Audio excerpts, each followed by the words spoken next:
السلام عليكم ورحمة الله وبركاته. أعوذ بالله من الشيطان الرجيم. كتاب أنزلناه إليك مبارك ليدبروا آياته وليتذكر أولو الألباب. ووهبنا لداود سليمان نعم العبد إنه أواب. إذ عرض عليه بالعشي الصافنات الجياد. رب اشرح لي صدري ويسر لي أمري واحلل عقدة من لساني يفقه قولي. فالحمد لله رب العالمين والصلاة والسلام على أشرف الأنبياء والمرسلين وعلى آله وصحبه أجمعين. ثم أما بعد فأعوذ بالله من الشيطان الرجيم. قال رب اغفر لي وهب لي ملكا لا ينبغي لأحد من بعدي إنك أنت الوهاب. رب اشرح لي صدري ويسر لي أمري واحلل عقدة من لساني يفقه قولي. آمين يا رب العالمين. Once again, everyone, assalamu alaikum wa rahmatullahi wa barakatuh. This is our final session for Amazed by the Quran, and I'm hoping that Allah Azza wa Jal accepts this effort from all of us and all of you for attending, and that Allah Azza wa Jal increases our relationship with the Book of Allah and brings us closer and closer to Him, and accepts this in every second that we've spent here as an act of worship and service to Him. What I want to share with you in this session, inshallah, is a dua of Sulaiman alayhi salam that stands very unique in the Quran, because at first glance it seems like he's asking for something very materialistic. Of course, you know that we ask Allah Azza wa Jalla, رَبَّنَا آتِنَا فِي الدُّنْيَا حَسَنَةً وَفِي الْآخِرَةِ حَسَنَةً وَقِنَا عَذَابَ النَّارِ. We ask Allah for good in this world and good in the next. When we say رَبَّنَا آتِنَا فِي الدُّنْيا حَسَنَةً وَفِي الْآخِرَةِ حَسَنَةً. In this particular dua, he says, قَالَ رَبِّ اغْفِرْ لِي. He said, Master, forgive me. وَهَبْ لِي مُلْكًا. And grant me, give me the gift of kingdom. لَا يَنْبَغِي لِأَحَدٍ مِّن بَعْدِي. That is not befitting anyone that comes after me. Give me a kind of kingdom that nobody should have after me, roughly speaking. إِنَّكَ أَنْتَ, and then إِنَّكَ أَنْتَ الْوَهَّابِ. You're the one who repeatedly gives grand gifts. So now, in this dua, it's a very interesting dua. It's like he's asking Allah, Ya Allah, give me stuff, kingdom, that nobody after me will ever have. Now that seems extremely materialistic. And it seems very unbecoming of, the dua, the kinds of du'as you read from prophets. And so this is something that really has to be tackled and really understood at its core. And I struggled with understanding this dua for some time, because I was very moved by this dua and very inspired by this dua. And I had a lot of crazy thoughts about this dua, but I needed to validate them by studying and seeing if there's anybody in Islamic history that had the crazy thoughts that I did too. And quite a few mufassirun actually wrote similar things that were already on my mind. And when I got to discuss it with some of my teachers and mentors, they came to some very similar conclusions. But in order to understand this dua, the first thing to understand is where it's placed. And that's why the first session of this day that I had the opportunity to cover with you, I gave you a structural overview of Surah Sad, in which one of its sections, the third section, was dedicated to legacies of prophets. But it's not just talking about prophets, it's specifically talking to prophets as an inspiration to Rasulullah sallallahu alaihi wasallam, number one. And number two, in the context of people that refuse to remember Allah. Because one of the anchors in this surah that keeps coming back is remembering Allah. You remember what Quran, the dhikr? Right? So, and the Prophet ﷺ is now going to be given role models, not only ones who remembered Allah throughout everything, in every circumstance, but also ones that are going to be an inspiration for him on how to remind others of Allah. Now when we talk about this abstract concept of remembering Allah, this is where I want to begin. What does it mean to remember Allah or to engage in remembrance? One of the things I alluded to in my previous talk was remembrance is not just limited to remembrance of Allah.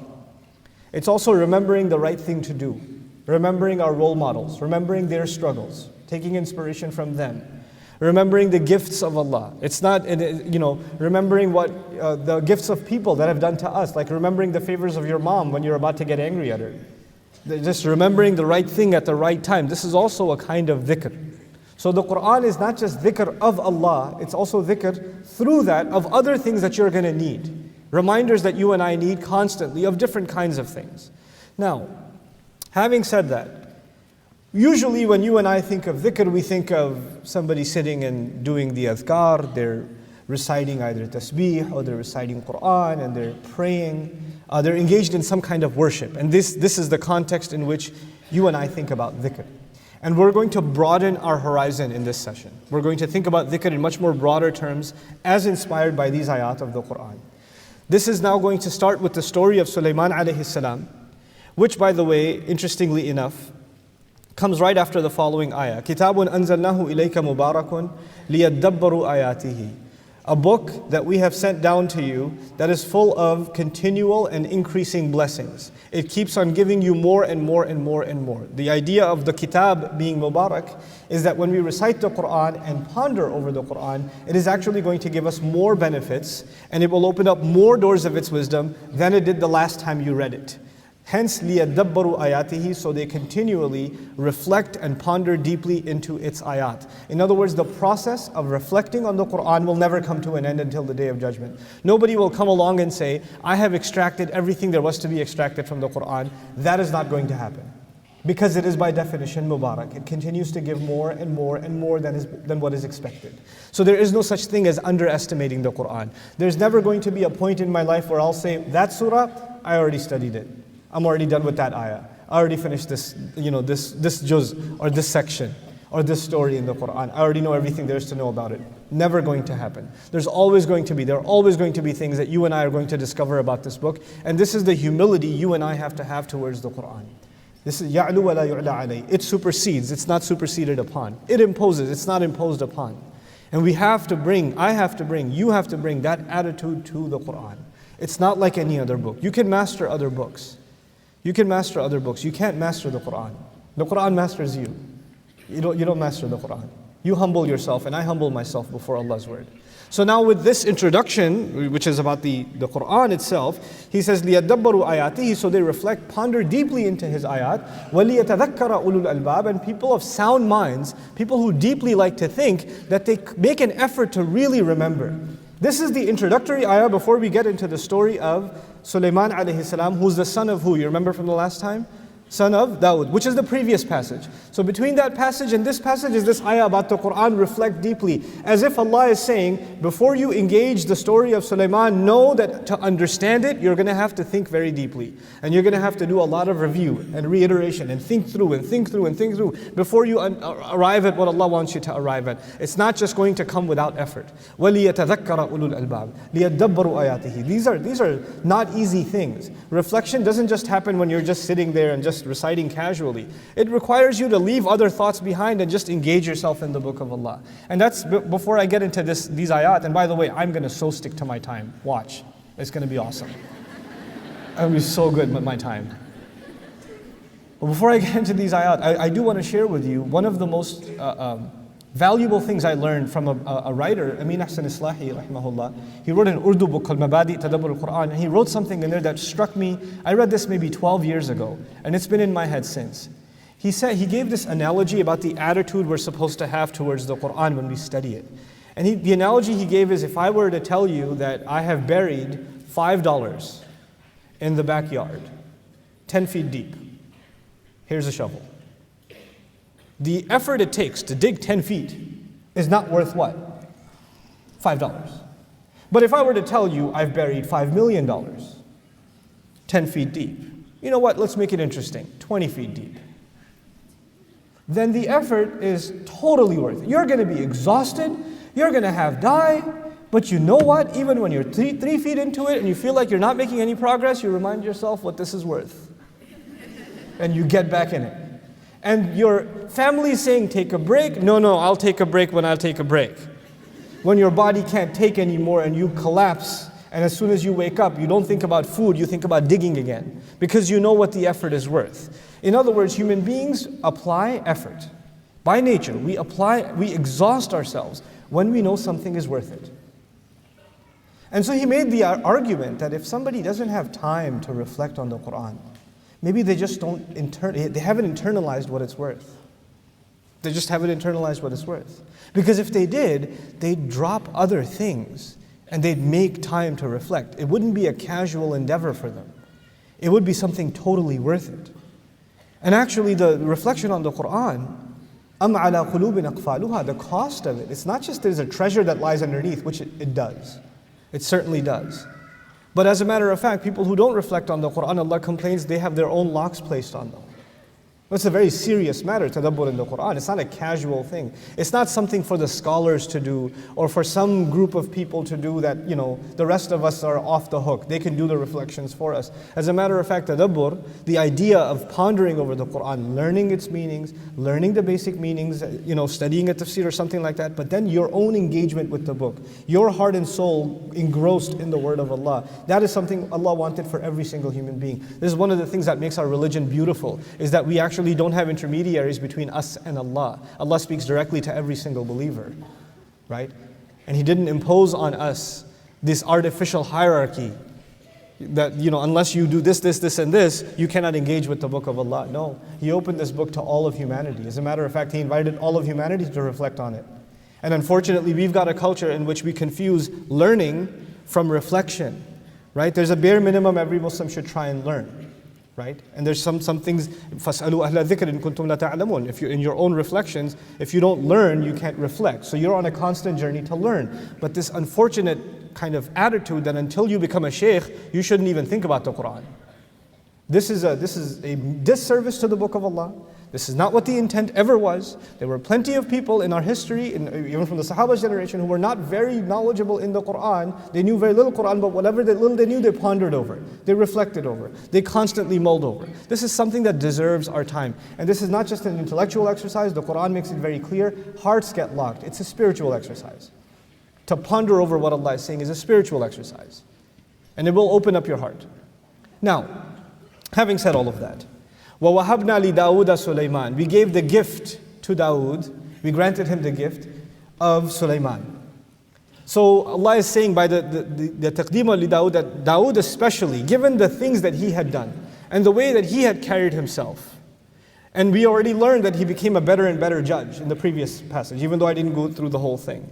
Allah decides to give him the gift, him in particular, of Sulaiman. That's captured in the language of taqdeem. It's brought a little bit earlier. And so from it, the Prophet is being taught, sallallahu alaihi wasallam, that the way he's carrying himself, Allah will make sure that his legacy will be continued. That will carry on. Just like we gave to Dawood, who did we give? Sulaiman. Now, about Sulaiman alayhi salam, ni'mal abd, what an incredible slave. This is very important, folks. Allah did not say ni'mal nabi, and He doesn't normally praise prophets in this way. It's like a unique praise that Allah gave. Very rarely is this kind of praise given. What an incredible slave. Ni'mal abd. Innahu awwab. And awwab also is actually from a'ib. A'ib is hard to pronounce, but a'ib in Arabic is someone who comes back. Ya'udu qalbuhu, they say. His heart comes back. Awwab, it's called sighatul mubalagha, the one who keeps coming back to Allah repeatedly over and over and over again. In the introduction to Sulaiman, we're learning two things in the Quran. Here, we're learning two things. One, that he's an incredible slave. He's not just a slave, ni'mal abd. What an amazing slave of Allah. Allah is proud of this slave of his. Number one. Number two, that his quality that makes him a really amazing slave is his heart keeps turning back to Allah over and over and over and over again. This is a constant practice. This form of Arabic, awwab, fa'al, wahhab, Allah's name Wahhab comes, Allah gives gifts over and over again. Khabbaz, the guy who makes bread over and over again, the baker is called a khabbaz. A qassas is someone who keeps making, who chops up, meaning the butcher, over and over again. So here, awwab, someone who keeps turning back to Allah continually and repeatedly, he does so. This is going to be important because there are certain things said about Sulaiman alayhi salam which are found in tafsir, and we respect those opinions, that they never sat, I didn't find them convincing because of the language of the ayah. The ayah itself explicitly never said what was said about Sulaiman alayhi salam, nor is there any particular authenticated narration of this sort. But it certainly is found in Israelite literature, Banu Israel's narrations. So we'll get into that story because all of that will lead into that dua that I started with. We have to have that background. إِذْ وَرِدَ عَلَيْهِ بِالْعَشِيِّ الصَّافِنَاتُ الْجِيَادِ. Amazing. By the evening time, or as the evening is about to set in. Al-Ashi is used typically in Arabic for the time between Asr and Maghrib.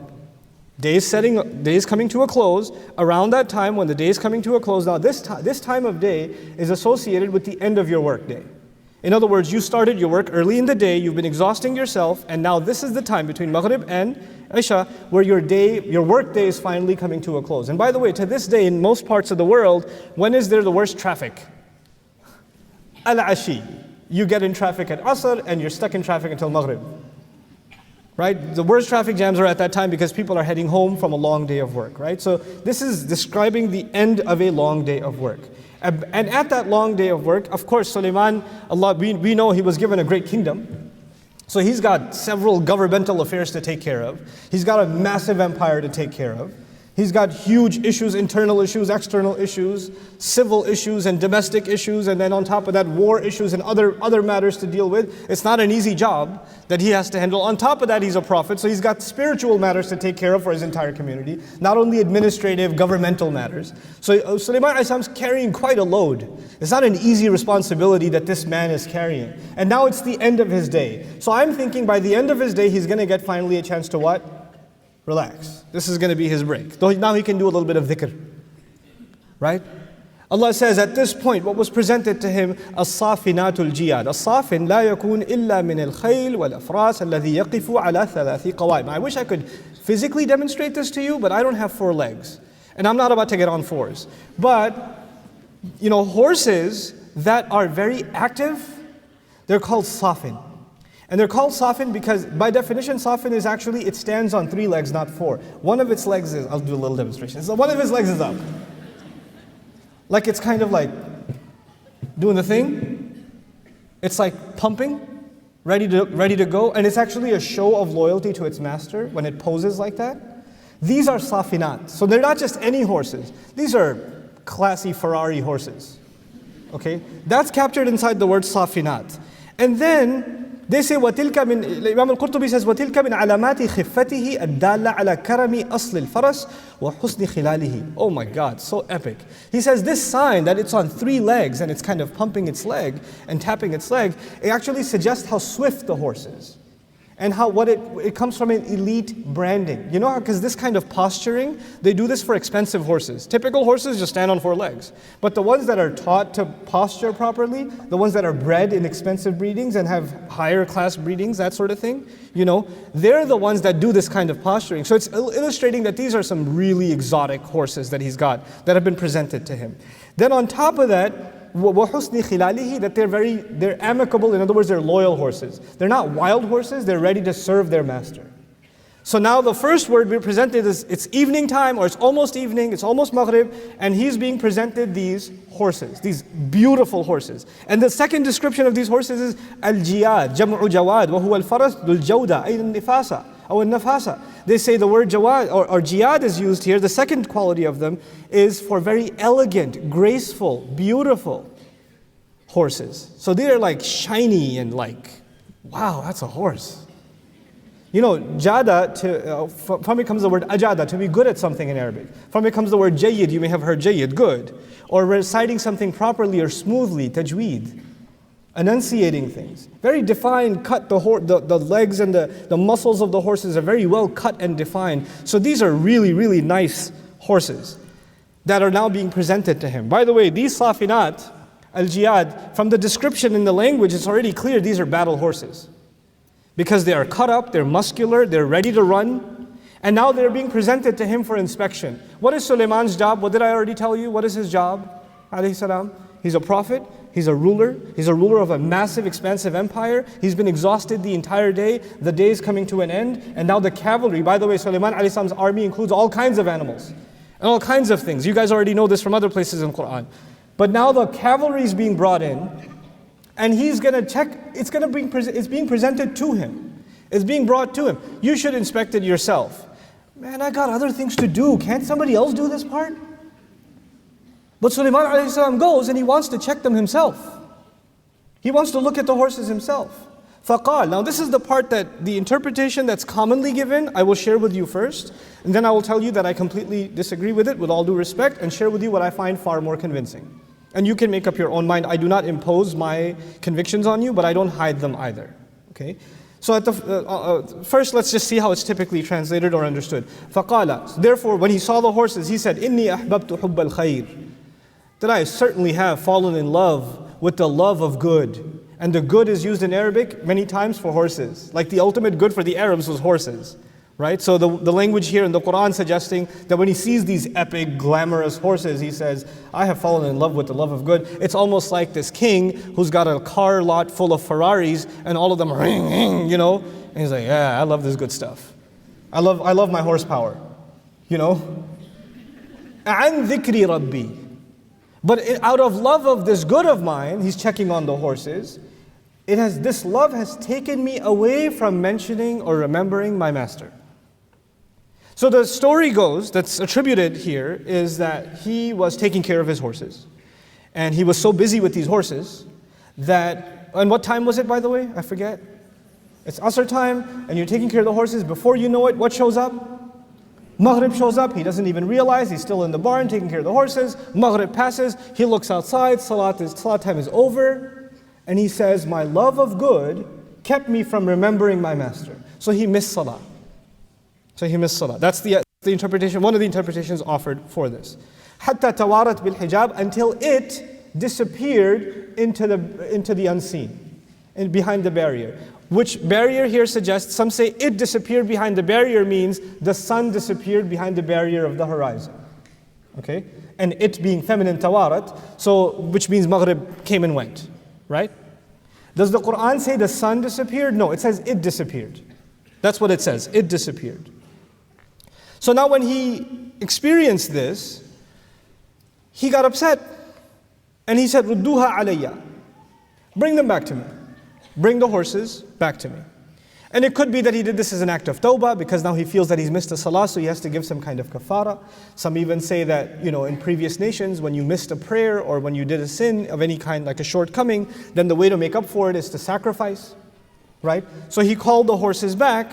فَتَفِقَ مَسْحًا بِالسُّوقِ وَالْأَعْنَاقِ. So he started, tafiqa means to begin to, he began to pass over them. Mash, you guys know mash, like mash over socks and mash over the hands and things like that, or over the head, mash over the head. So he starts passing over them, over bisuq, over their legs, or the thigh muscles, and al-a'naq, and the necks. He starts passing over them. So some add the interpretation here that what it means by passing over them is he took a knife and he passed it over them. He went and he chopped them legs and he cut those necks. So he basically slaughtered those animals. And then the discussion follows in much tafsir that he slaughtered them as an act of sadaqah. Of course, when you slaughter these animals, you're going to give them in charity and so on and so forth, right? So that's what he's going to do. Now, before we go any further, I'll share with you why I disagree with this. And these were my own thoughts until I read Razi, and it was almost entirely echoed. Razi mentions all the opinions and mentions at the end what he thinks, and I find it highly convincing because I was already kind of convinced of it. So here's what it is. First and foremost, the Prophet ﷺ is being given role models in remembering, because this surah's theme altogether is remembering.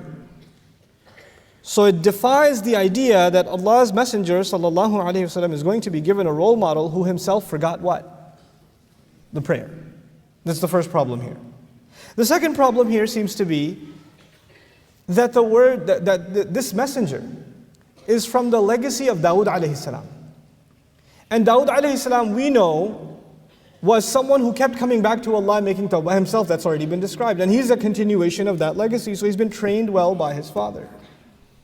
And so Allah says, we gave him the legacy was carried on by the son. Why would this doesn't seem like a very good carrying on of the legacy if the prayer was missed over something like what? Horses. A bigger problem Razi even mentions is, later on, Sulaiman will be given even a bigger kingdom. Not just horses. Allah will give him the wind. Allah will give him jinns that can dive deep into the oceans. Allah will give him all kinds of resources that are way beyond the resources that are what? Horses. So if the horses were enough to distract him, then there should be far more distraction now. You understand? Like, that it won't add up. But then there's another problem. It's simply solved. He says, actually, the word an dhikri rabbi, I have fallen in love with the love of good. Here's where things get really, to me, inspirational. I have fallen in love with the love of good here means that Allah has given me these incredible horses, these beautiful, well-bred, muscular, agile horses as resources to do good. Allah has given me good things so I can do good things with them. So khair actually in the Arabic language and in the Quran suggests two things. It suggests good material things, and it actually also means good deeds.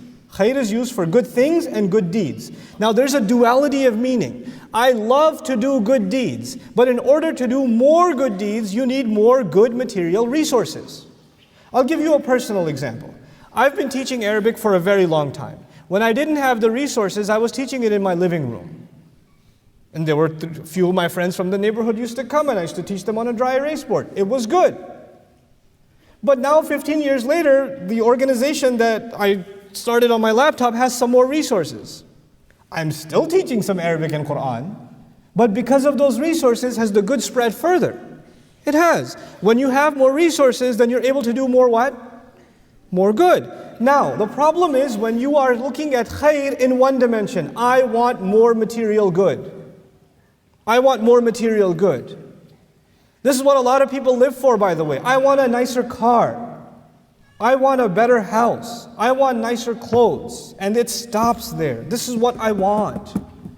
All of those things, totally cool. Want them, no problem. But want them so you can do what? Way more good. Want them so you can do, there's a bigger good at play here.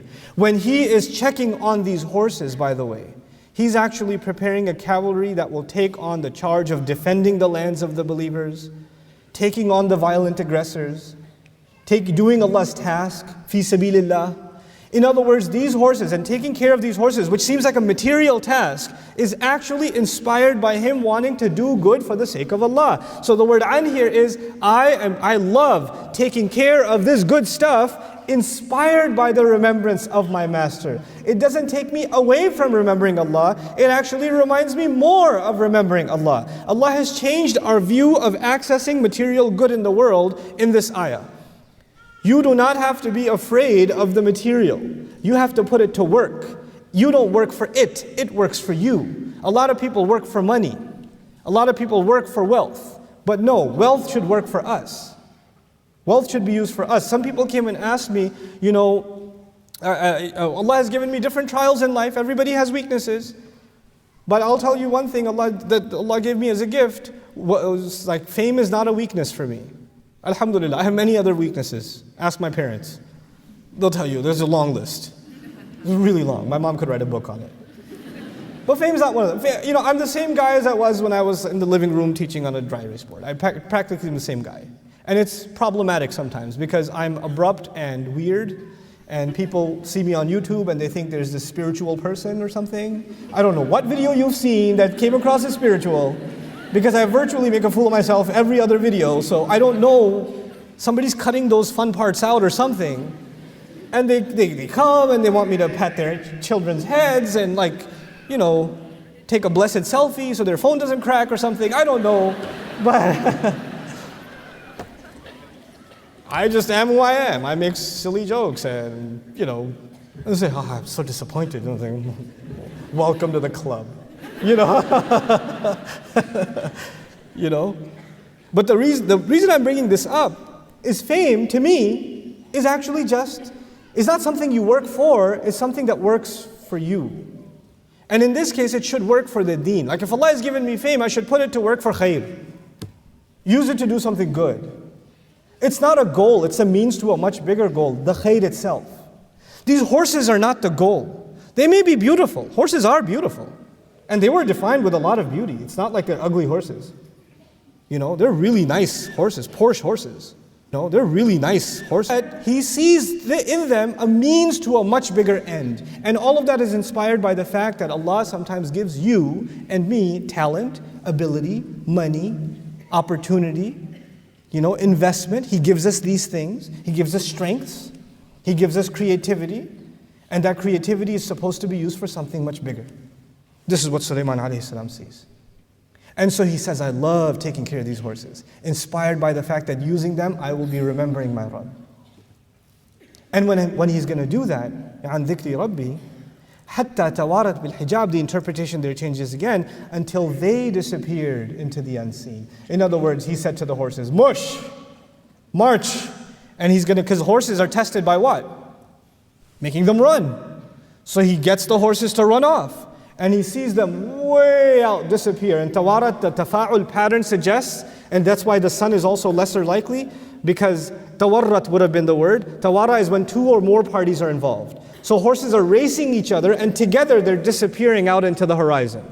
And the evening time is coming. So the horses have gone off. It's like a race. And as they've gone off, he says, bring them back. I want to see which one of them is tired, which one of them is doing well. رُدُّوهَا عَلَيَّ. Bring them back to me. فَاتَّفِقَ مَسْحًا. Then he starts, now how do you check on a horse? I mean, I don't know much about horses. But we do have a few barns near where I live, because I live in Texas and really have barns. And gun stores. We have gun stores. It's amazing. You know, I don't go to a gun store looking the way I do, but anyway, so yeah. I already got Abdul Nasser going to mountains to deliver supplies. Like, not going to a gun store anytime soon. Anyway, so now he brings the horses back. You know what, you pat them on the neck, right? This is the a'naq. And you kind of pat their legs, and you rub their legs, because the legs are the ones that get tired, they do all the work. This is someone who checks on horses, knows the horses, that's what they do. So he starts patting them on their legs and their neck. He's literally taking care of these horses. Allah is teaching us, when Allah gives you resources, Allah gives you good stuff, you should what? Take care of it. Take care of it. Because you're going to use this to spread Allah's word. You're going to use this to serve this deen. Whatever resources Allah has given you, you take care of them. If you do all of your da'wah on your iPad, keep it clean. Because that's what you do use it for Allah's work. If Allah has given you the ability to speak, to maybe teach, maybe you teach some friends in college, maybe you teach some people at home, dress your best. Because you have to be your best when you do Allah's work. Allah didn't give him broken down old horses, like Buick horses. He gave him Ferrari horses. And he took care of them. And he checked on them. Now here's the other part of this. I already started by telling you he's a king, he's a ruler, he's a prophet, he's got a massive expansive empire, he's got internal and external issues to deal with. The kingdom of Sulaiman is a very complex problem. So this should be a micro task that is not befitting him. He should get some servant to do this for him. Just make sure it gets done, isn't it? But he realizes something. No matter how big he gets, there are some things that he just still wants to have his hands directly on. He doesn't want to lose sight of who he is. And he doesn't want to lose sight of the fact that no task is insignificant.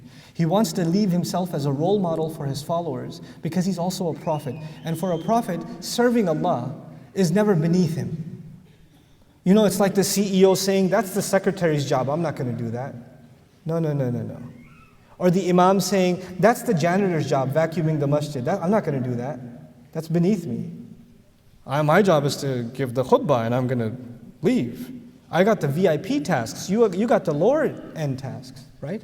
In this ayah, what we're learning is that Sulaiman alayhi salam, given the status that Allah had given him, he did not actually make a distinction between the smallest of tasks and the biggest of them.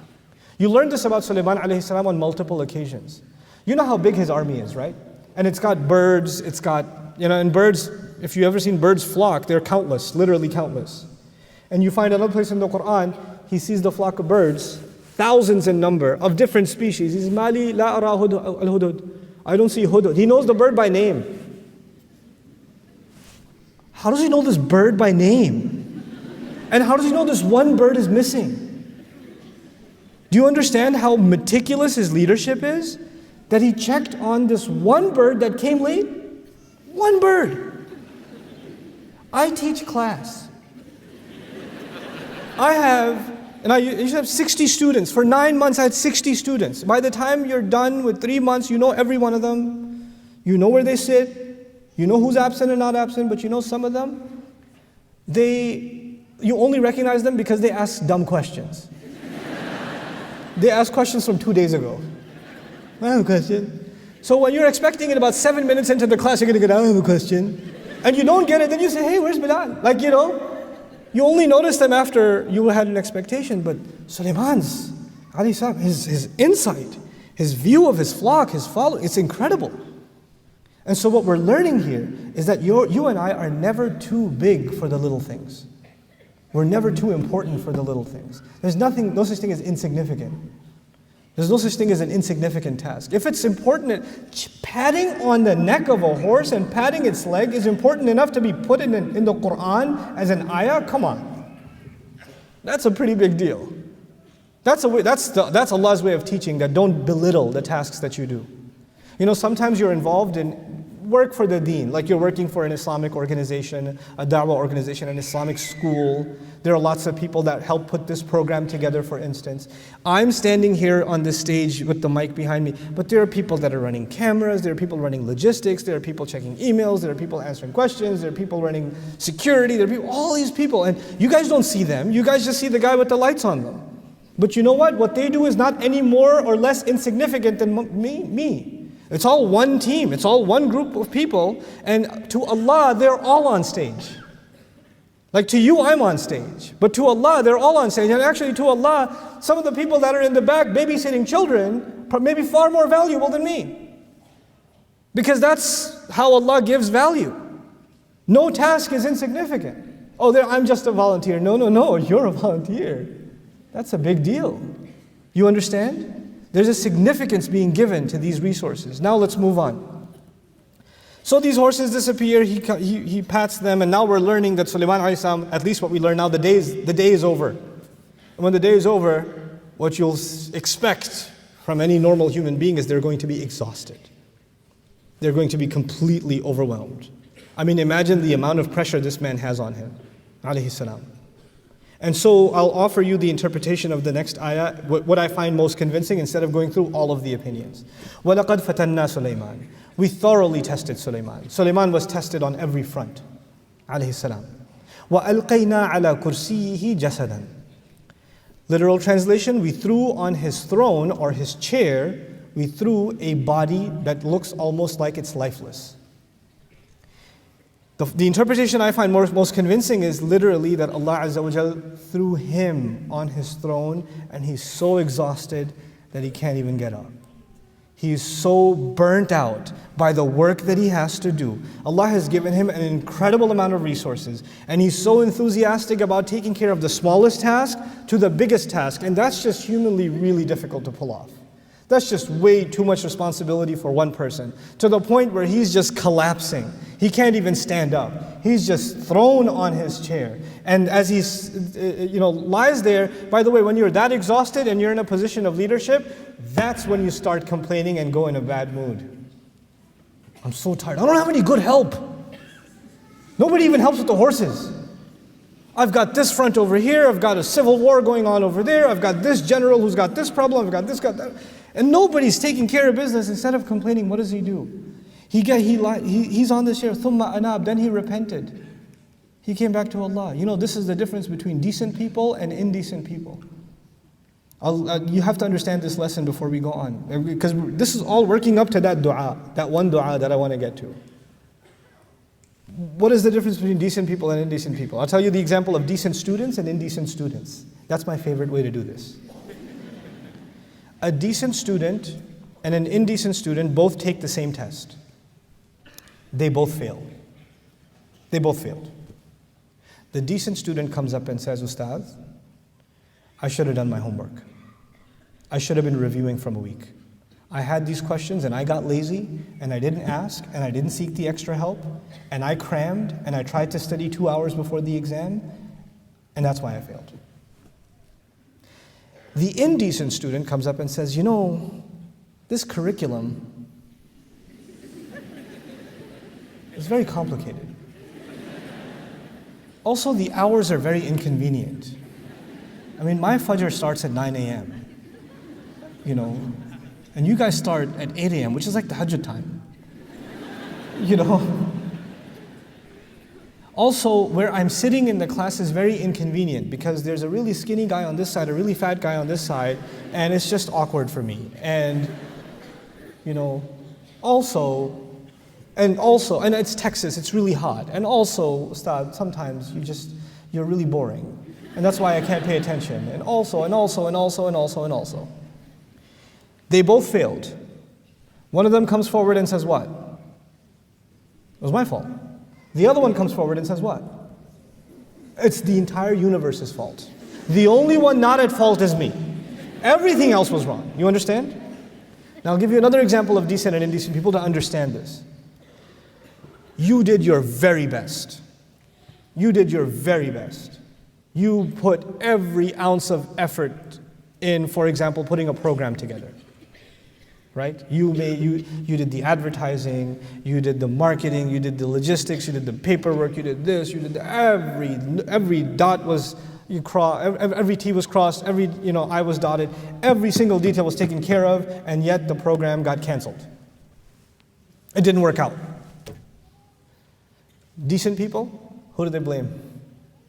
Even though they did everything right, you know who they're going to blame? Themselves. I must not have done something right. They blame themselves. Indecent people, everybody else. Is Sulaiman alayhi salam exhausted? And if he's exhausted, he's thinking, if I'm so exhausted, I won't be able to do other work. And by the way, people like that, they don't end the day and say, thank God there's nothing more to do. People like that, when they lie down in bed or sit back on their chair, what are they thinking about? The 80,000 other things that did not get done, isn't it? And now he doesn't even have the energy to get up and get those things done. So at this point he's feeling incapable, and yet he acknowledges something about himself. It must be something wrong with me that Allah didn't give me the energy to be able to do this. So he starts repenting to Allah. And then he says to Allah, this is the dua. This is the dua that this session is about. قَالَ رَبِّ اغْفِرْ لِي. He said, Master, forgive me. Forgive me for what? He did everything right. He exhausted himself in Allah's service.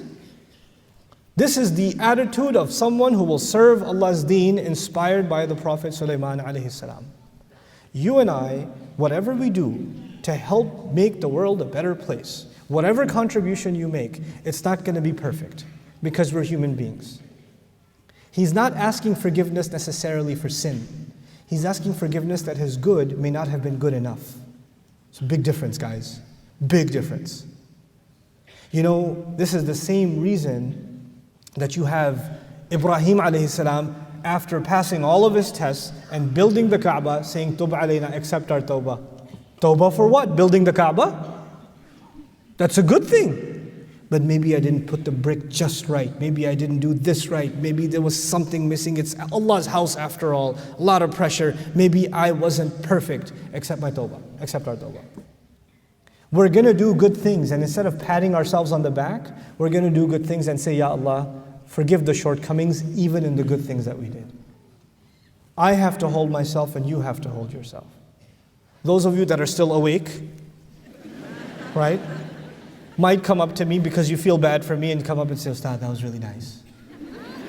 And even if you say that was really nice or you don't say it, whether everybody said that was really great or nobody said it, I have to ask Allah for forgiveness because I know it could have been better. I have to know I could have held myself to a higher standard. This is what people have to push themselves to. They have to keep pushing themselves. They don't have to be perfect. They don't have to be the best, but they certainly have to be better. They have to keep pushing themselves to be better. Master, forgive me. Then he says, وَهَبْ لِي مُلْكًا, and then give me the gift of a kingdom. لَا يَنْبَغِي لِأَحَدٍ مِّن بَعْدِي. Ya Allah, give me the gift of a kingdom that is not becoming, it doesn't fit anyone that comes after me. Yeah, by the way, mulk in Arabic has a couple of meanings. It means kingdom. It actually also means qudra, capability. Ya Allah, give me the capability that nobody after me will have. Why? Because I have more resources right now. I have more at my disposal. I have more ability to do more good than anyone has ever had. I've got this incredible opportunity. I just don't have the energy, the capability to take care of all of this and put it to use. What good is having, this amazing machine, but you don't have the strength to operate it? Ya Allah, I need the strength and capability to operate this machinery, so give me the energy to make full use of the resources that you've given me. Give me the power to do that. And he also recognizes, because he's a ruler and he is a politician too, along with being a prophet, he realizes that when that much power is in the hands of a human being, when that much power comes in the hands of a human being, then power corrupts. And absolute power corrupts? Absolutely. So Ya Allah, even though you are going to give me a lot of these resources, I am not hoping that these resources continue and you pass it down to somebody else, because in the wrong hands, those same resources will produce all kinds of corruption on the earth. This same machinery that's going to be used for good, those same horses that are going to be used to serve a good cause, can also be used to spread evil on the earth. True or no? So Ya Allah, I'm fully aware of the fact that power by itself is no good. Khair in one of its meanings, material good is no good. Khair only when it's going to come along with someone who will put it to good use. That's when it's good. Science by itself is no good. Science kills people. Science produces nuclear bombs, chemical weapons. But science in the right hands can produce cures. Science in the right hands can produce agriculture that generations haven't seen in certain lands. So he recognizes this and says, Ya Allah, give me, because he's a prophet, give me something that's not going to be given after me. And he recognizes the corruption that's spreading in his land. He doesn't want anybody else to have this, because he doesn't see anybody else capable of handling it. It's similar to Zakaria alayhi salam, who says, وَإِنِّي خِفْتُ الْمَوَالِيَ. I fear the ones who are going to take over after me. They're not qualified. They're just not going to be able to handle it. It's going to go bad. So he says, Ya Allah, fit me to this. Then the other meaning of this that I want to emphasize, and inshallah ta'ala, I'm near my close. And that is, Ya Allah, I want a kingdom that is suited to my capabilities. Give me the resources that match my talents. Meaning, يَنْبَغِي لَا يَنْبَغِي لِأَحَدٍ مِّن بَعْدِي means, basically customize my kingdom to me. What I'm capable of handling. Ya Allah, don't give me resources that are beyond my capability. Then I'll feel bad that I had this stuff and I couldn't put it to work. You need to give me things that I can actually handle. I ask your forgiveness that I'm not capable of more. But give me what is within my capacity, within my capability. لا ينبغي لأحد من بعدي. You're the one who keeps on giving gifts over and over and over again. This is an incredible dua in which you and I are learning to ask something from Allah. Ya Allah, you and I, each of us would ask, Ya Allah, you have given me certain talent, certain opportunity. You have given me certain capability. You have given me certain wealth. Now Allah, give me the strength, the will, the moral will, the spiritual strength to put this stuff to good use in a way that is fitted perfectly for me. You know what that also tells you? The good that I'm going to do, I cannot compare with the good that you're going to do. What Allah gave you is not the same as what Allah gave me. And so the way you're going to put your goodness to work is not the way that I will put my goodness to work. And there is no comparison. It's not for anybody else, it's for you. لا ينبغي لأحد من بعدكم. يعني بعد بمعنى دون هنا كذلك. No, other than me, it's not for anybody else. I'm just asking for myself. We're learning in this dua that we don't ask Allah for things that other people have. We ask Allah for things that are best for ourselves. Don't live a life of comparison. Don't live a life of comparison. Get Allah to give you what is right for you. وَلَا تَتَمَنَّوْا مَا فَضَّلَ اللَّهُ بِهِ بَعْضَكُمْ عَلَى بَعْضٍ. Don't wish for things that Allah has given other people preferences over you. Sometimes Allah gives other people things that He doesn't give you. But you will have to ask Allah from within what He has given you. Give me something that I can put to work like nobody's business. لا ينبغي لأحد من بعدي. It's so powerful. It's so beautiful. In this incredible passage, we're learning to break something. I don't like this attitude at all. I think it's poisonous. The poisonous thing is, I don't want dunya, I just want deen. Where did you get this idea? I don't want dunya, I just want deen. And what does that even mean? Well, I just want to do something for the akhirah. I just want to pray. When he was doing dhikr, what was his dhikr? Patting on horses and watching them race. That was a spiritual exercise for him, was it not? What are we learning? We're learning that engaging in this world and excelling in this world for the right reasons is deen. Engaging in this world. One of the most inspirational places in the Quran that I can't get over is even the ayah of dain, the ayah of loans, the longest ayah in the Quran, business transactions. Business transactions. You don't get more materialistic than business transactions, people. And yet the guy who knows how to write the loan contract, فَلْيَكْتُبْ مِمَّا عَلَّمَهُ اللَّهُ. He should write based on what Allah taught him. Allah didn't teach him. He learned how to write business contracts from the people who taught him how to write business contracts. And it's not a spiritual education. It's an education in finance and accounting. And Allah calls it, Allah taught him. The same verbiage that's used for Allah teaching the Quran. مِمَّا عَلَّمَهُ اللَّهُ فَلْيَكْتُبْ. He gave nobility to even someone who learned business transactions. as something spiritual if it's done for the right reasons. We don't separate worldly life from spiritual life in this Islam. We don't. We submit our worldly life to a higher goal. We excel in this worldly life for a higher goal. Your career should mean something more than just putting food on your table. Your educational aspirations, the young people that are sitting here.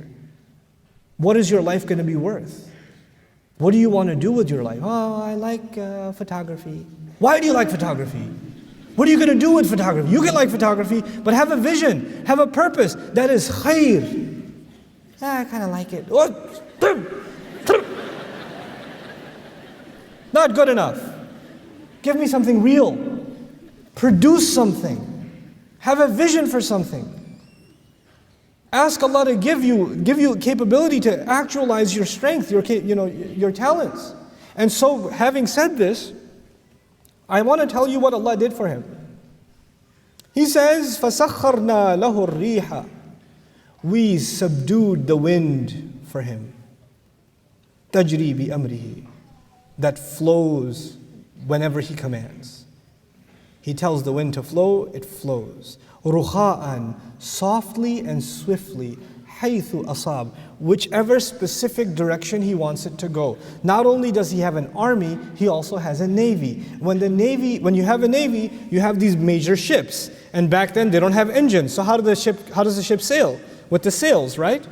And if the wind is going in the wrong direction, it's much harder to sail. He can actually tell the wind, 45 degrees, due north.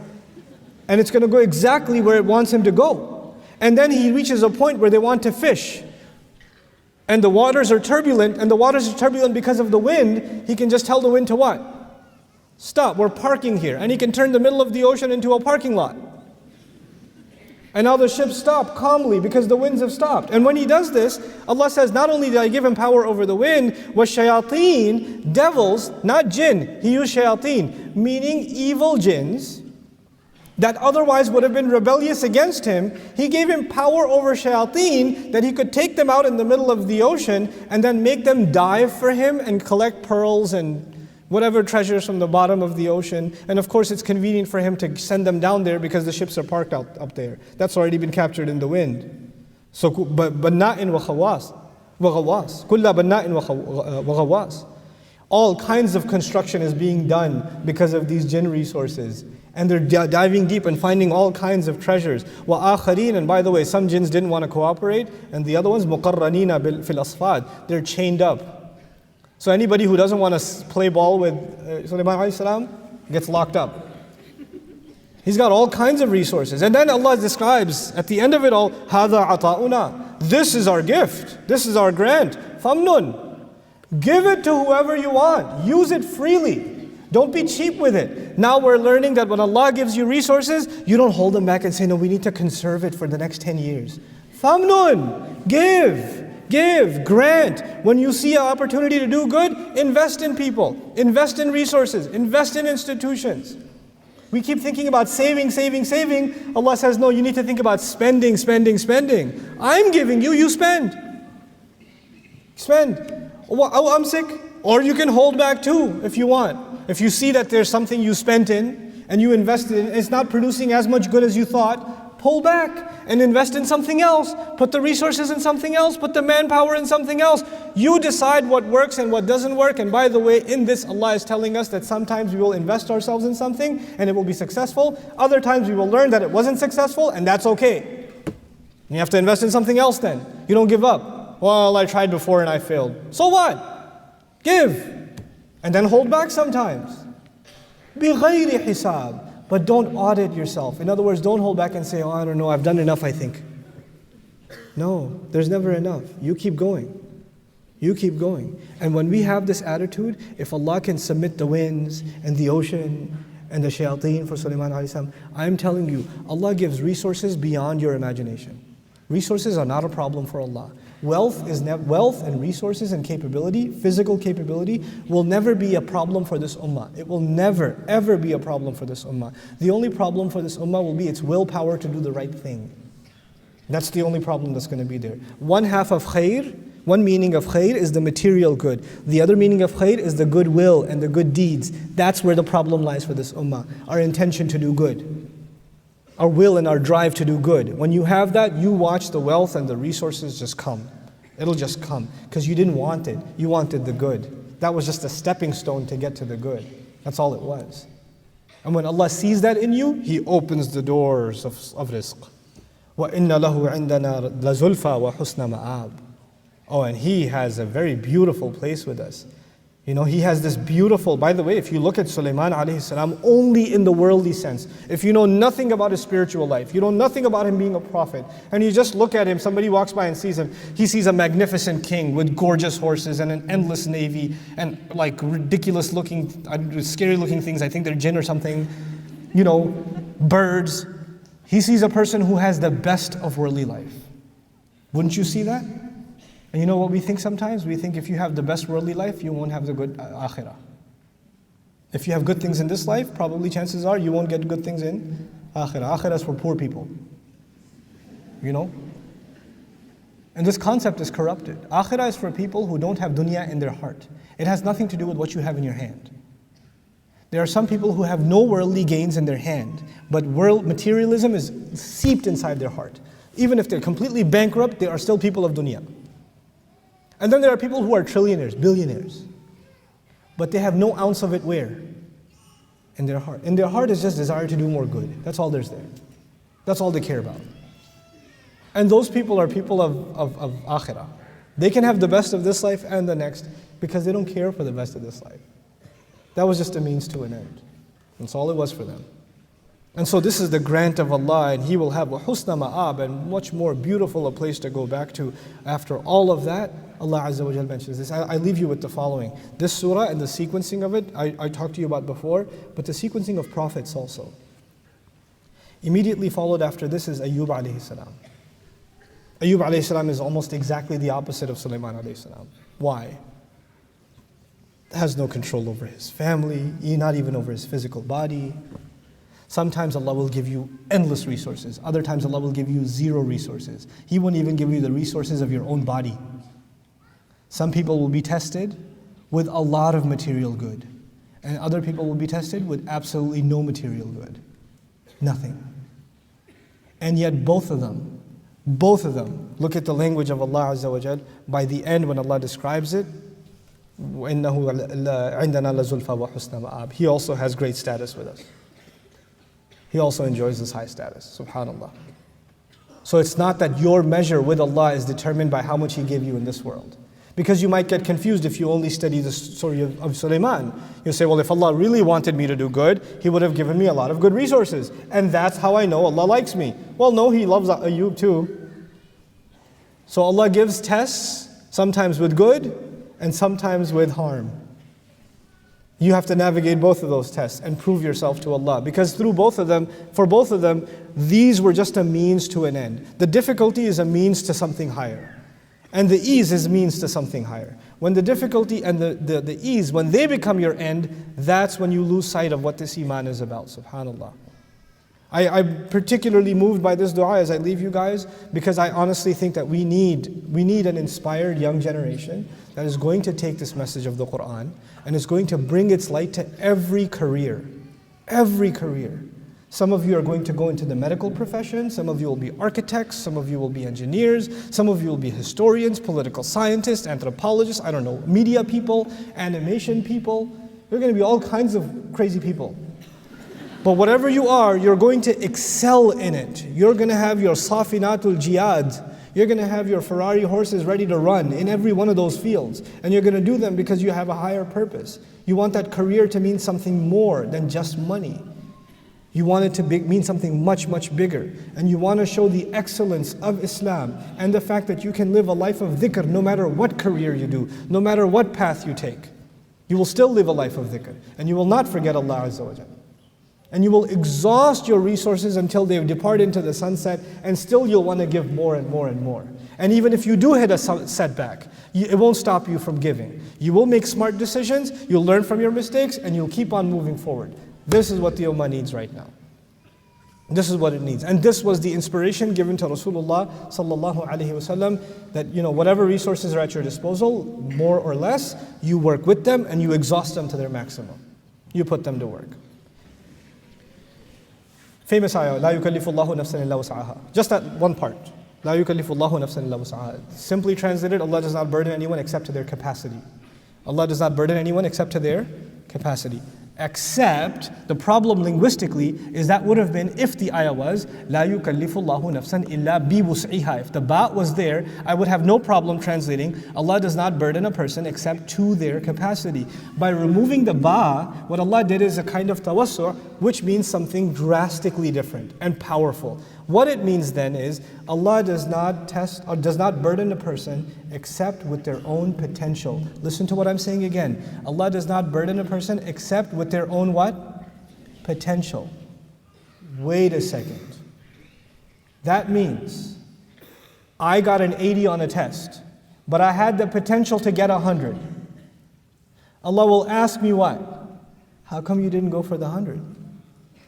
Just because you were good, it was good enough to get by. Mediocrity, you were just getting by and that was good enough. No, Allah will test you with your excellence, with the maximum potential you have. You and I will have to constantly ask ourselves, what more could I accomplish? What more could I accomplish? What more could I accomplish? And the only thing you're going to have to fear is your own, your delusional fear that you're not capable.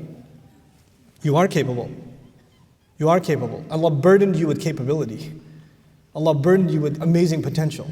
And you're going to keep pushing that potential over and over and over again, testing it. Because until you test it, you don't know what your potential is.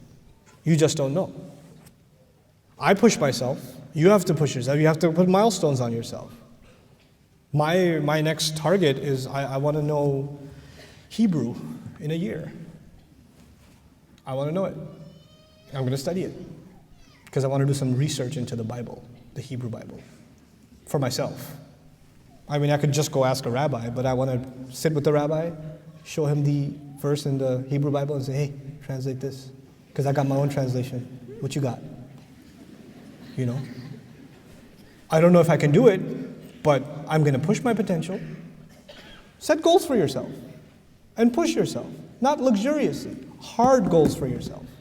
In your spiritual life, memorizing Quran, in your prayer, in your dietary habits, everything. You have to excel in everything. Muslims have to excel in everything. Sulaiman alayhi salam could not be doing what he does if he wasn't in great shape. If he was eating rice and oily food all day, he would not be taking care of battle horses. If he wasn't doing exercise and staying fit, you don't do what he does. You don't do what the prophets do if they're not in great shape. Physically, spiritually, intellectually, we have to push ourselves on every front. That's part of what Allah expects from us.